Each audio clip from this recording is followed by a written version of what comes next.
கண்ணனும் குசேலரும் இருவரும் சாந்திவன ஆசிரமத்தில் சேர்ந்து கல்வி கற்றவர்கள். சிறுவயதிலிருந்தே இருவரும் பாசமான நண்பர்கள். குருகுல வாழ்க்கை முடிந்ததும் இருவரும் தங்களது பாதைகளை தனித்தனியாக பிடித்தனர். கண்ணன் துவாரகைக்கு அரசனாக ஆனார். ஆனால் குசேலர் வறுமையில் வாழ்ந்தார். நாளுக்கு நாள் வறுமை அவசியங்களை கூட நிறைவேற்ற இயலாத நிலைக்கு சென்றுவிட்டது. குசேலர் நெஞ்சில் வறுமையை எப்படி போக்குவது என்று யோசித்துக் கொண்டிருக்கும் போது அவரது மனைவி ஒரு யோசனையை சொன்னார். உங்கள் நெருங்கிய நண்பர் கண்ணன் இப்போது துவாரகையின் மன்னர். அவரிடம் சென்று உதவி கேட்பீர்களானால் நம் வறுமை மறைந்து செல்வம் சேரும் என்றார். ஆனால் குசேலருக்கு அதற்கு மனம் வரவில்லை.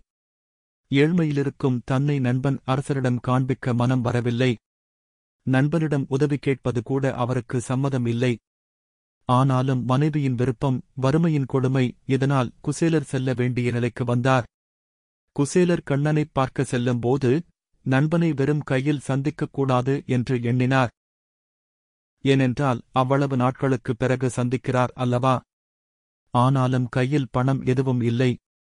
முடிந்த அளவில் சிறிது அவலை எடுத்து அவ்வளவு ஆசையோடு நண்பனுக்காக எடுத்துச் சென்றார்.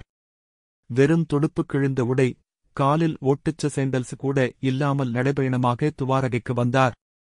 அங்கு அரண்மனை வாசலில் காவலர்கள் குசேலரை கண்ணனிடம் அனுமதிக்க மறுத்தனர். காரணம், இவ்வளவு சிரமத்தில் இருப்பவர் எப்படி அரசனுக்கு நண்பர் ஆக முடியும் என்ற சந்தேகம். குசேலர் பலமுறை வேண்டியபின் அவரது அன்பும் உண்மையும் தெரிந்து காவலர்கள் அவரை அனுமதித்தனர். குசேலர் வந்த செய்தி கண்ணனுக்கு சென்று சேரும் முன் கண்ணன் தானே ஓடி வந்து நண்பனை கட்டிப்பிடித்து உள்ளே அழைத்துச் சென்றார். அவரை தன் அருகே அமர வைத்து தனது மனைவிருப்பணியுடன் இணைந்து குசேலருக்கு பாத பூஜை செய்து அன்போடு விருந்தளித்தார். காலை விருந்து முடிந்ததும் ருக்மணி கண்ணனை நோக்கி கேட்டார், இவ்வளவு தூரம் வந்த உங்கள் நண்பர் எதுவும் கொண்டு வந்தாரா என்று. குசேலர் வெட்கத்துடன் அவளை வெளிக்கொணர் மறுக்க முயன்றார். ஆனால் கண்ணன் பலமுறை கேட்டபின் அதைக் கொடுத்தார். அவளை பார்த்த கண்ணன் அதை பெரும் புன்னகையுடன் வாங்கி அதை கைப்பிடி எடுத்து வாயில் போட்டார். உடனே குசேலரின் வீடு செல்வத்தில் நிரம்பியது. இரண்டாவது முறையாக வாயில் போட்டதும் அவரின் வறுமை முற்றிலும் மறைந்தது. மூன்றாவது முறையாக அவளை வாயில் போட முயன்றபோது ருக்மணி அதை தடுத்தாள். கண்ணன் கேட்டார், ஏன் நான் சாப்பிடுவதை தடுக்கிறாய் என்று. ருக்மணி சிரித்தபடி சொன்னாள், நீங்கள் எதையேனும் ஏற்றுக்கொள்கிறீர்கள் என்றால் அது மகா பிரசாதம் ஆகும்.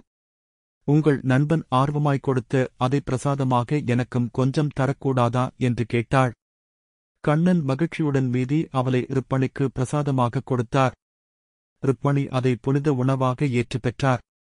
இந்த நிகழ்வு நமக்கு ஒரு சின்ன உண்மையை நினைவுபடுத்துகிறது.